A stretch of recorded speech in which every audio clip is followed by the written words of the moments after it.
Alright, Shalom. Shalom. First and foremost, I'd like to begin this lesson by giving all glory, all honor, and all praises unto Yahweh, Ba'ashem Yahushai, Ba'ashem Nucha Kadash, giving double honors double unto the apostles and elders of great millstone who surely do rule well. And as always, I like to say Shalom unto the elect. Right, there's a brother here, Maya Shala, from the Heroes of Yahushai. I'm coming back to it again with another lesson. Lord's willing, this lesson is edifying. Repent, for the kingdom of heaven is at hand. Right, and the topic for today's lesson is based off of the word of the day from the New York Times, right, July 31st, 2026. And the word here is skedaddle, right? What does it mean? Verb to run away as if in a panic, right? Or to make a hasty escape or flight, right? And what is going to cause the inhabitants of the world to skedaddle or to run away as if in a panic? It's going to be the day of the Lord when his son makes his return, right? Why? Because that day is going to be a frightening day, right? Which are the phrase up here, day of the Lord, right? I'm going to read a couple of these verses, right? Ezekiel 30 verse 3. For the day is near, even the day of the Lord is near. Cloudy day, it shall be the time of the heathen. Alas, for the day of Yahweh is at hand, and it shall come as a destruction from the Almighty shall it come. And as a destruction from the Almighty shall it come. Joel 2 and verse 1. Blow ye the trumpet to Zion, and sound an alarm in mine holy mountain. Let all the inhabitants of the land tremble, for the day of Yahweh cometh, for it is nigh at hand. Right? And the Lord shall utter his voice before his army, for his camp is great. Salakia, Joel 2:11. And Yahweh shall utter his voice before his army, for his camp is very great. For he is strong that executed his word, for the day of Yahweh is great and very terrible, and who can abide in it? Right? I'll even read these last four here. Right? Joel 2 and 21. The sun shall be turned into darkness, and the moon into blood, before the great and terrible day of the Lord Yahweh come. Joel 3 and 14. Multitudes of slain dead bodies in the valley of decision, for the day of Yahweh is near in the valley of decision. Right? Amos 5 and 18. Woe unto you that desire the day of the Lord. Woe, destruction. To what end is it for you? The day of Yahweh is darkness and not light.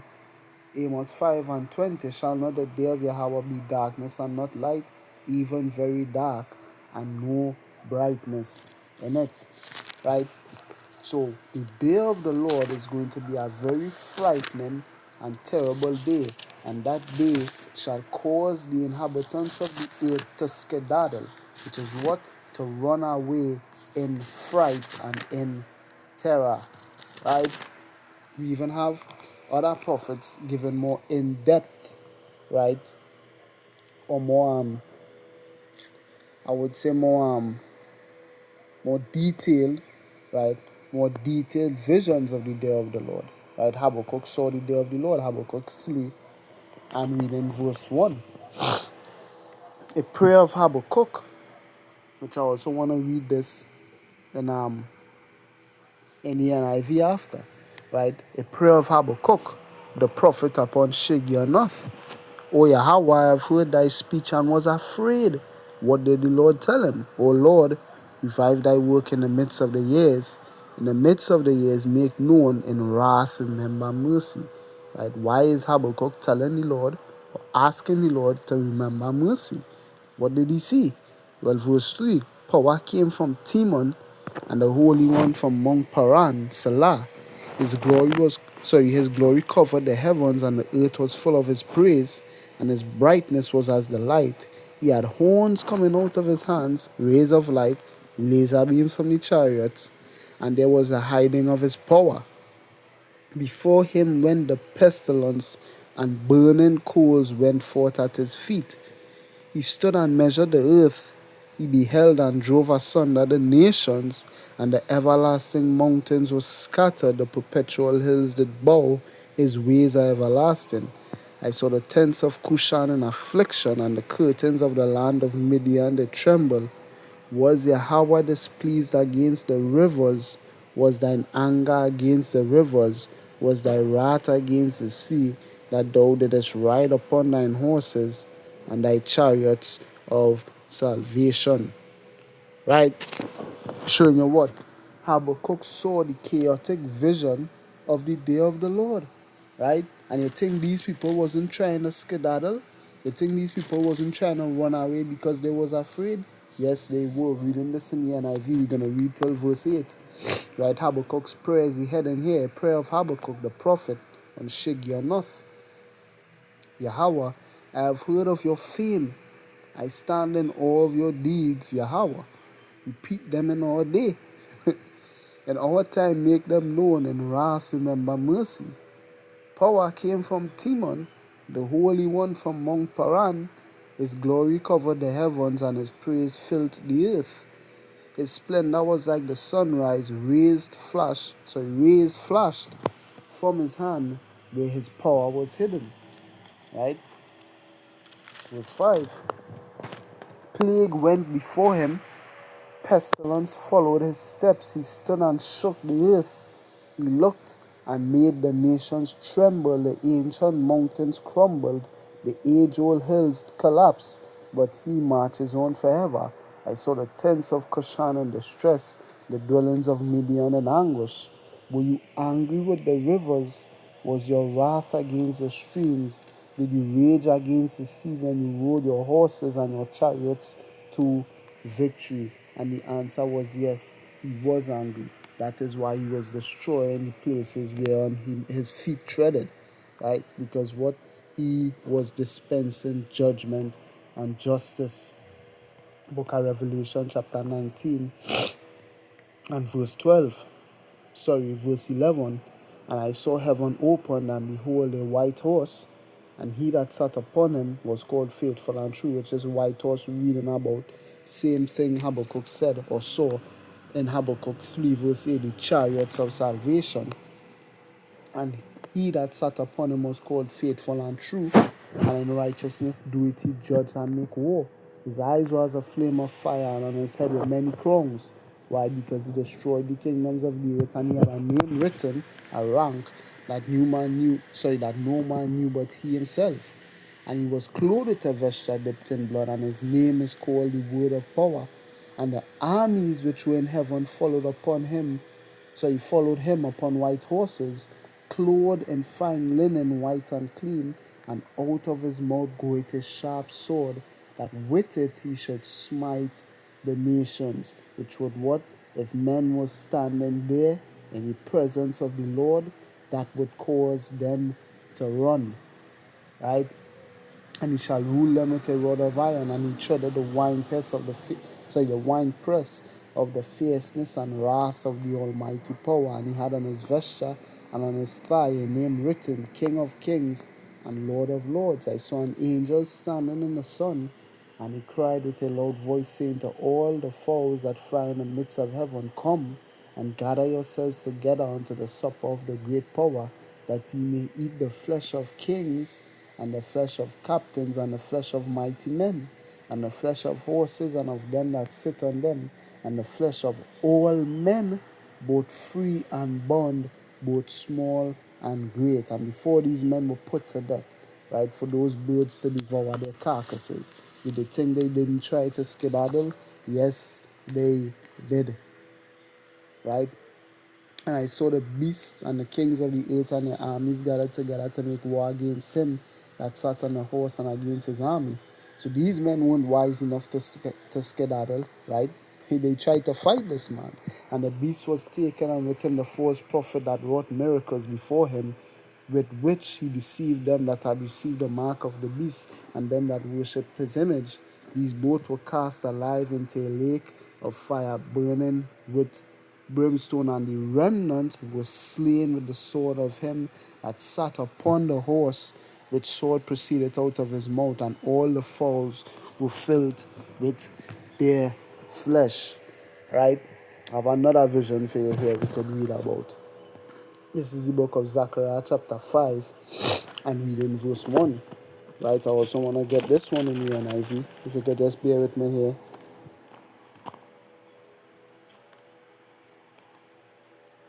Right?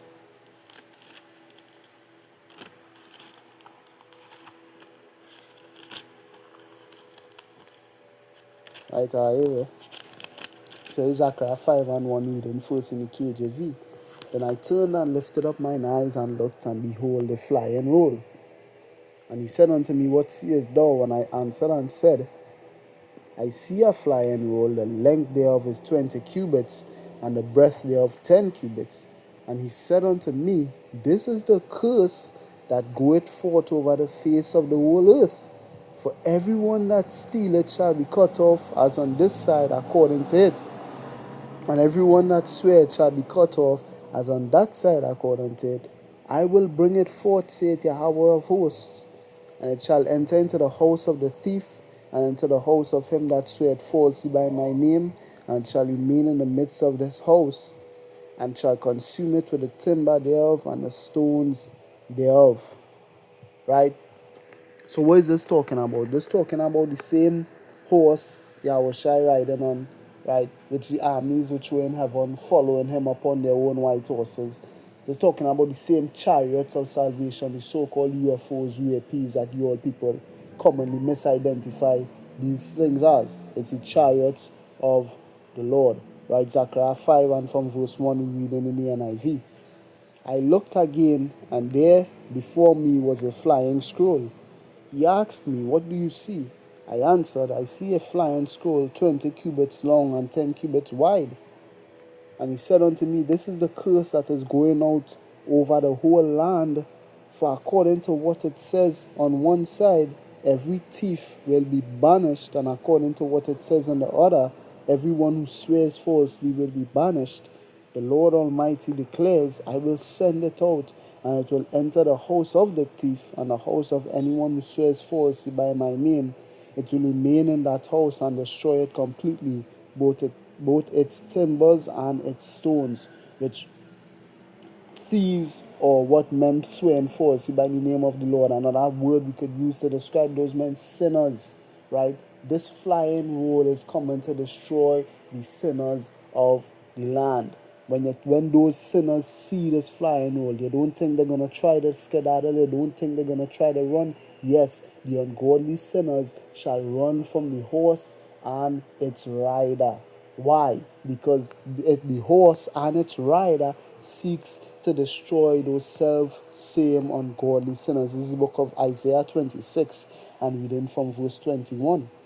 For behold, Yahweh cometh forth out of his place to punish, Salakia, Yahweh Ba'ashem Yahushai, cometh forth out of his place to punish the inhabitants of the earth for their iniquity. The earth shall disclose her blood, and shall no more cover her slain. Right?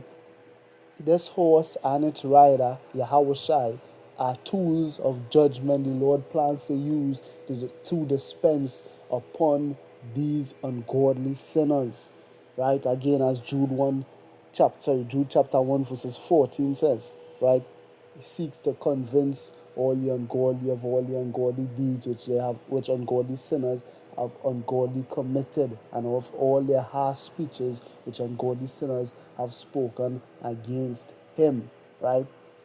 So of course these ungodly sinners, when they shall know that the Lord is coming for them when they see him, right? And they're gonna run. Why? For fear. They're gonna run for fear. These people are gonna be afraid when they see the Son of Man. Right? Isaiah chapter 2 and read in verse 19. I'll read from verse 17. And the loftiness of man shall be bowed down, and the haughtiness of men shall be made low, and Yahweh alone shall be exalted in that day, and the idols he shall utterly abolish. So if you're an idol worshipper, it's looking good for you, bruv. Right? And they shall go into the holes of the rocks and into the caves of the earth for fear of Yahweh, Ba'ashem Yahushai. So go into what does that mean? They're going to try to skedaddle. right? I'm going to read that verse in the NIV here, right? Isaiah 2 and verse 19. Right, verse 19, people will flee, or you're going to flee, you're going to run to caves in the rocks and to holes in the ground from the fearful presence of the Lord Yahweh Hashem Yahushai and the splendor of his majesty when he rises to shake the earth.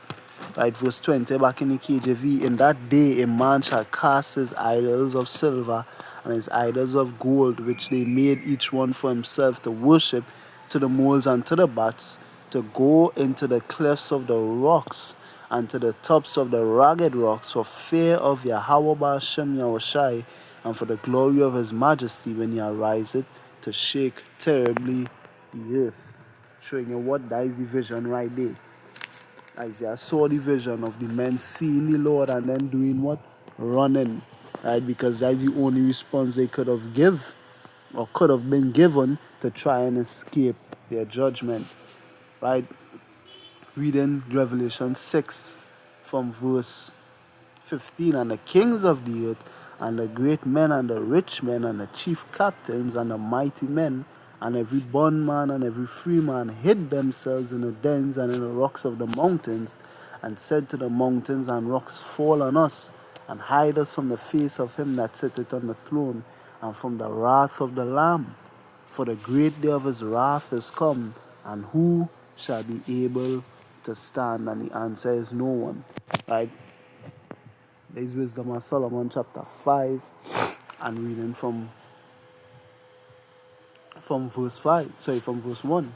Then shall the righteous man stand in great boldness before the face of such as have afflicted him and made no account of his labors. When they see it, they shall be troubled with terrible fear. See what? The salvation. Right, and shall be amazed at the strangeness of his salvation, so far beyond all that they looked for, and they repenting and groaning for anguish of spirit shall say within themselves, this was he whom we had sometimes in derision, and a proverb of reproach. We fools accounted his life madness and his end to be without honor. How is he numbered among the children of power and his lot among the saints? Right?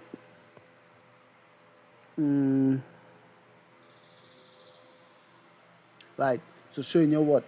These men gonna run. These ungodly sinners, the wicked of the earth, gonna see Yahweh and they're gonna run. They're gonna try to run. Right? Because again, as if you notice, or if you did peep game, while I was saying it, I keep saying they're gonna try to skedaddle because their skedaddle is not gonna be successful. Right? Because again, they're gonna be frightened. Right? Real quick, Luke 21 and verse 26, men's hearts failing them for fear. You see what it says in the NIV. Right? That men's hearts failing them for fear. Right? And for looking after those things which are coming on the earth, for the powers of heaven shall be shaken. And then shall they see the Son of Man coming in a cloud with power and great glory. Reading this in the NIV, Luke 21 and verse 26. People will faint from terror, apprehensive of what is coming on the world, for the heavenly bodies will be shaken. At that time they will see the Son of Man coming in a cloud with power and great glory. Right? Because remember, it's going to be a frightening time upon the face of the earth. Hence the reason why you're going to see men running. Right? So the return of Yahweh, the horse and its rider, is going to strike fear in the hearts of men. Right? So automatically they're going to try to run and skedaddle. But they can't and won't get away. Right? That's why I keep saying try to skedaddle, because when you read the definition here, or when we read the definition, it would make it seem as though, right, it's as though they were successful, like they successfully got away. But they weren't successful. Right? They ain't gonna get away. Right? There is a book of Isaiah, chapter 66, and reading verse 16. Yep, verse 16, for by fire and by his sword will Yahweh Hashem Yahushai plead with all flesh, which that plead goes into the Hebrew word shapat, which means to judge. So he judged all flesh by fire, and the slain of Yahweh shall be many, showing you what he was successful in avenging himself of his adversaries, those ungodly sinners. He got them. They didn't get away. He trampled them. The Isaiah 63 and 3. I have trodden the winepress alone. So he successfully did it. I'll even read verse 2. Wherefore art thou red in thine apparel, right? Why are you covered in red? And thy garments like him that treaded the wine fat, right? I've trodden the winepress alone, and of the people there was none with me, for I will tread them in mine anger and trample them in my fury. No one gets away. Nobody is going to successfully skedaddle out of here, right?